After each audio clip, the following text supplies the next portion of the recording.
Bom dia, gente. Sejam bem-vindos. Chegamos. Domingo, solzão, dia lindo por aqui, né? E é isso. Vamos que vamos. Estamos no capítulo 7 de Daniel. Trouxe vocês para um lugar bonito. Tentei ligar aqui um louvor, mas tá muito escuro, eu não tô conseguindo enxergar a tela. E é isso, vai ser ao som de pássaros. E tentei trazer para um lugar bem leve, bem a cara da criação. Porque hoje o assunto é daqueles puxados de entender.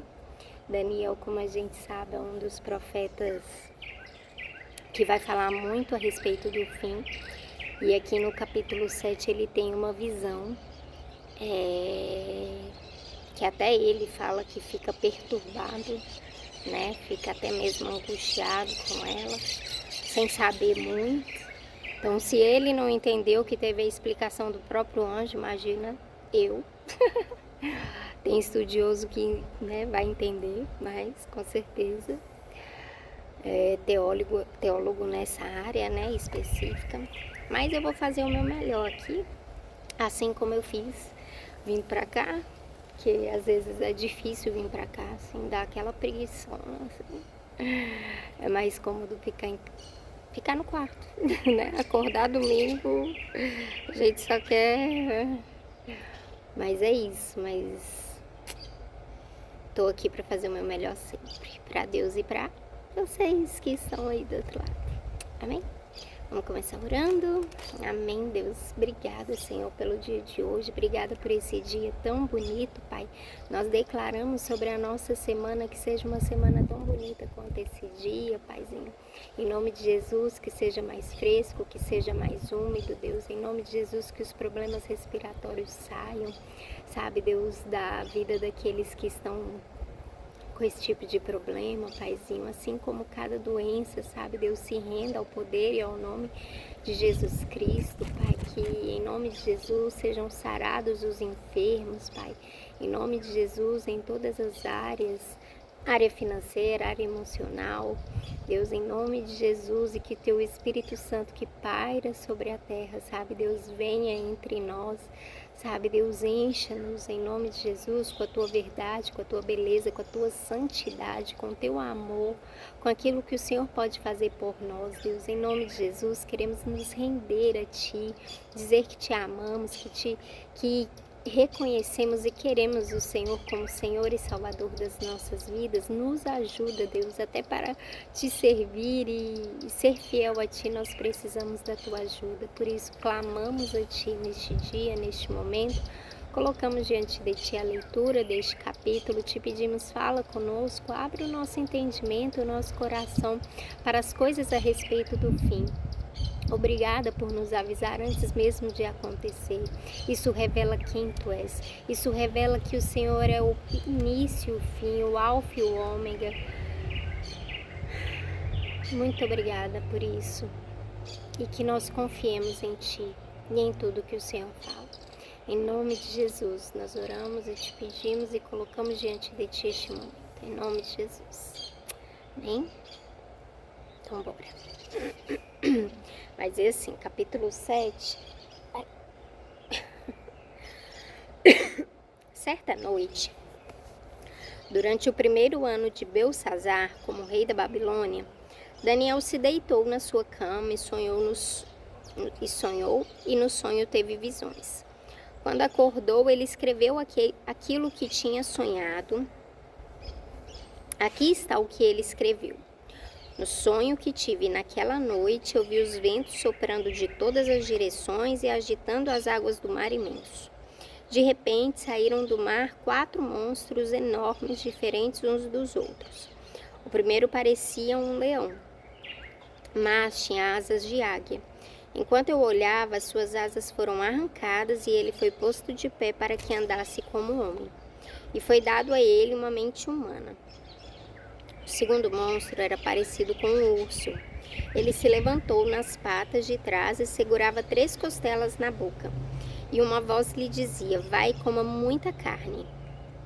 Depois viu o terceiro monstro, e este era parecido com um leopardo. Ele tinha 4 cabeças e nas costas tinha 4 asas como asas de ave. A este animal foi dada a autoridade para reinar. O quarto monstro que vi naquela visão era terrível, espantoso e muito forte. Tinha enormes dentes de ferro e com eles despedaçava e devorava suas vítimas. O que sobrava ele esmagava com as patas. Esse monstro era diferente dos outros 3 e tinha 10 chifres. Eu estava olhando os chifres com atenção e notei outro chifre menor que nasceu entre os outros. 3 chifres foram arrancados para dar lugar a esse chifre menor, que tinha olhos como os de gente e uma boca que falava com muito orgulho. Então, parando aqui antes da próxima, da continuação da visão, vamos entender um pouco sobre isso e vamos também tirar alguma lição muito básica e necessária. Vai dizer que Daniel, aqui é o relato de um sonho que Daniel teve, que ainda era no reinado de Belsazar, aquele filho de Nabucodonosor, que a gente viu lá que morreu depois da mão escrever na parede, que ele fez aquela festa, aquele alvoroço todo. Então ainda era nesse ano. Então aqui nós estamos voltando um pouquinho ao tempo, porque no capítulo passado já era Dário, e agora a gente está falando do reinado de Belsazar. Enfim, então estamos aí nesse contexto. Então, vai dizer que certa noite, Daniel, despretensiosamente foi para a cama, deitou, achando que ia ter uma noite normal, como outra qualquer. Porém, naquela noite, ele começou a ter algumas visões, alguns sonhos proféticos, E quando acordou, ele, a gente vai ver que depois vai vir ali a interpretação, E ele anotou, E eu quero começar dizendo sobre isso, Sobre a gente prestar atenção, Minha mãe, eu gosto de falar da minha mãe, porque minha mãe, ela sonha pra caramba. Agora ela até comprou um livrinho, acho que ela ganhou um livro onde ela anota todos os sonhos dela. E tem sonho que é cada sonho cabuloso, mas tem sonho normal, tem sonho que parece que não é nada demais. Mas é bom anotar tudo, Mas esse sonho, Daniel sentiu a vontade, ele entendeu que ele precisava anotar sobre aquilo. Cara, como é que uma pessoa sonha assim sobre animais, sabe? Um leão com asas, um urso, leão com asas, se levantando, ficando de pé como um homem. Um urso com costelas, 3 costelas na boca, e aí a voz que ele tinha era, que comandava aquele urso, vai, coma muita carne. Aí depois ele tem um sonho com um leopardo, e por fim ele tem um sonho com um monstro terrível, e aquilo deixa ele até meio apavorada assim, porque o monstro tinha 10 chifres e de repente nasce o chifre. Talvez você nunca sonhou desse jeito, mas com certeza você já sonhou com alguma coisa bizarra assim, que você fala, cara, por que eu sonhei com isso? E aqui, então, Daniel tá nesse tipo de visão, tá tendo esse tipo de visão. Por quê? Porque ele se consagrava muito, porque ele era um profeta a gente já viu que é amigo de Deus. Então ele tinha muito, e no reinado de Belsazar, como foi, a passagem aqui parece muito rápida, parece que ele não tinha muitas coisas a fazer no reino, e teve esse tempo assim de introduzir, de mergulhar, de ir mais fundo, ir mais longe, tempos assim, Então aqui a gente vê que Deus começa a produzir em Daniel esse tipo de pensamento e esse tipo de entendimento a respeito até mesmo do fim. Aqui vai falar sobre 4 reinados, eu lendo sobre a exegese, é uma coisa, que não dá para falar em 15 minutos, não dá para falar. Talvez não caiba na live, porque às vezes é um pouco complexo, nem eu entendo de direito, mas vai falar aqui sobre 4 reinados, e aí a gente vai continuar lendo para a gente entender, até porque vai falar um pouquinho sobre a interpretação. Aí diz assim, no versículo 9.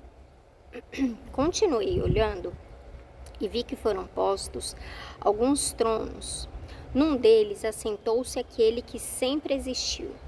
A sua roupa era branca como a neve e os seus cabelos eram brancos como a lã. O trono e as suas rodas pareciam labaredas de fogo, e de um lugar em frente do trono saía um rio de fogo. Havia ali milhares de pessoas que adoravam aquele que estava sentado no trono, e muitos milhões estavam de pé na presença dele. Começou o julgamento e foram abertos os livros. Continuei olhando, pois o chifre pequeno ainda estava dizendo palavras orgulhosas. E vi quando o quarto monstro foi morto, e o seu corpo foi despedaçado e jogado no fogo. Quanto aos outros monstros, o poder que tinham foi tirado deles, mas não foram mortos. Foi dado a eles mais um pouco de tempo para viverem. Na mesma visão que tive naquela noite, vi um ser parecido com um homem, que vinha entre as nuvens do céu. Ele foi até o lugar onde estava aquele que sempre existiu e foi apresentado a ele. Deram-lhe o poder, a honra e a autoridade de rei, a fim de que os povos de todas as nações, línguas e raças o servissem. O seu poder é eterno e o seu reino não terá fim. Aqui a gente pensa que está falando de Jesus, mas a verdade, lendo sobre a exegese do livro, eu entendi que é Deus, porque na próxima parte a gente vai ver que o Filho do Homem então vai até esse